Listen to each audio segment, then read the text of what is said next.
नमस्कार, सुमन्स किचनमध्ये आपलं स्वागत आहे। आज आपण ऊसाचा रस कसा बनवायचा ते पाहणार आहोत। आता प्रचंड उन्हाळा आहे आणि बाहेर जावंसं वाटत नाही, रस तर प्यावासा वाटतो पण बाहेर जायचा उन्हामुळे कंटाळा येतो। तर घरीच ऊस आणून आपण ऊसाचा रस कसा बनवायचा ते पाहणार आहोत। तर बघा, मी ऊस घेतलेला आहे। ऊसाचं टिपरू बोललं जातं याला। आता तुमच्या तिकडे काय बोललं जातं हे मला कमेंट करून नक्की सांगा।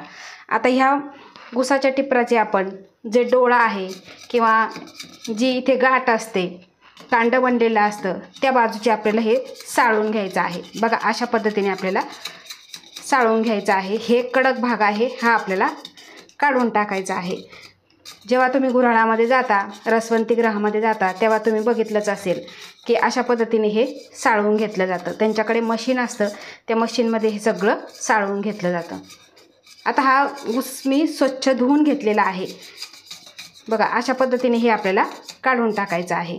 आता काढल्यानंतर आपल्याला याचे छोटे छोटे तुकडे करायचे आहे। बघा, धारदार सुरी घ्यायची आणि त्या सुरीने असे तुकडे आपल्याला कट करून घ्यायचे आहे। बघा, अशा पद्धतीने कट केल्यानंतर बरोबर ह्या कांडीवर आपल्याला कट करून घ्यायचं आहे। करायला अतिशय सोपं आहे। बघा, अशा पद्धतीने हे कट केलेलं आहे। त्यानंतर आपल्याला याची खापळी करून घ्यायची आहे। बघा, अशा पद्धतीने खापळी करायची आणि पुन्हा खापळी करून घ्यायची आहे। अशा पद्धतीने खापळी करून घ्यायची आहे आणि त्यानंतर अगदी छोटे छोटे आपल्याला तुकडे करून घ्यायचे आहे। बघा, अशा पद्धतीने आणि त्यानंतर आपल्याला हे सोलून घ्यायचं आहे। बघा, अशा तुकडा पाडला की त्यानंतर याची साल निघून जाते आणि छोटे छोटे तुकडे तयार होतात। तर अशा पद्धतीने आपल्याला सगळे तुकडे हे बनवून घ्यायचे आहे। तर ऊसाचे आपण असे छोटे छोटे तुकडे करून घेतलेले आहे। सगळ्या जे आपण टिपरू घेतलं होतं किंवा कांडी घेतली होती त्याचे आपण असे छोटे तुकडे करून घेतलेले आहे। ह्या तुकड्यांना आमच्या इकडे ठुसे बोलले जातात। तुमच्या इकडे काय बोललं जातं हे सुद्धा मला कमेंट करून नक्की सांगा। आता मिक्सरचं भांडं घ्यायचं आणि मिक्सरच्या भांड्यामध्ये आपल्याला अगदी थोडं थोडं हे घालून घ्यायचं आहे।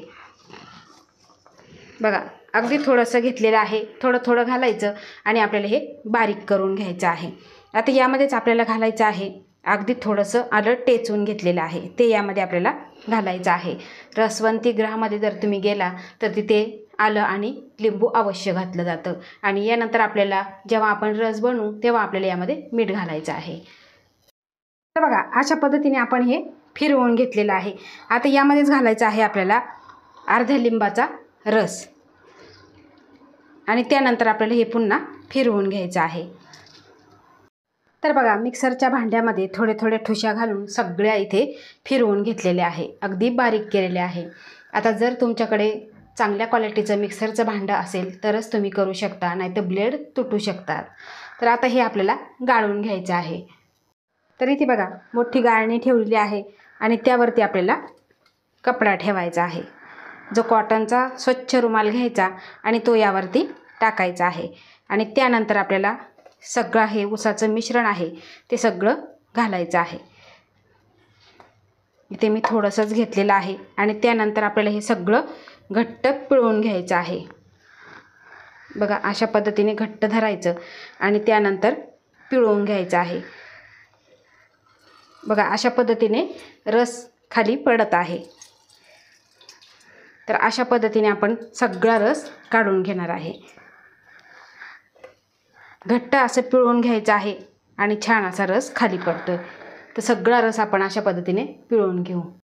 तर बघा, ऊसाचं मिश्रण घेऊन आपण थोडं थोडं घेतलेलं आणि त्यानंतर सगळं घट्ट पिळून घेतलेलं आहे। तर तुम्ही इथे बघू शकता ऊसाचा रस अतिशय सुंदर असा निघालेला आहे। आता एका ग्लासमध्ये आपण सर्व करूया। ते मी ग्लास घेतलेला आहे। आता यामध्ये घालायचा आहे आपल्याला ऊसाचा रस। आता यामध्ये घालायचं आहे आपल्याला इथे अगदी थोडंसं चिमूटभर काळं मीठ आणि त्यानंतर आपल्याला हे ढवळून घ्यायचं आहे।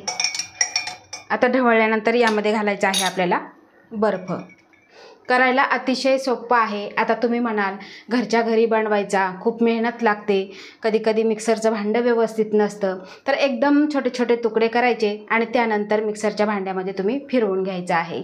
तर अशा ह्या सोप्या पद्धतीचा रस घरच्या घरी बनवला तर आपल्या आरोग्यासाठी खूप चांगला आहे, वजन कमी करण्यासाठी चांगला आहे आणि शरीरातील उष्णतेचा दाह कमी करून शरीराला थंडावा देणारा आहे. तर अशा ह्या सोप्या पद्धतीचा उसाचा रस घरच्या घरी जरूर करून बघा आणि तुमचा अभिप्राय मला कमेंटद्वारे नक्की कळवा. आवडल्यास लाईक करा, शेअर करा, सबस्क्राईब करा आणि बाजूचं बेल आयकॉन बटन प्रेस करा. धन्यवाद.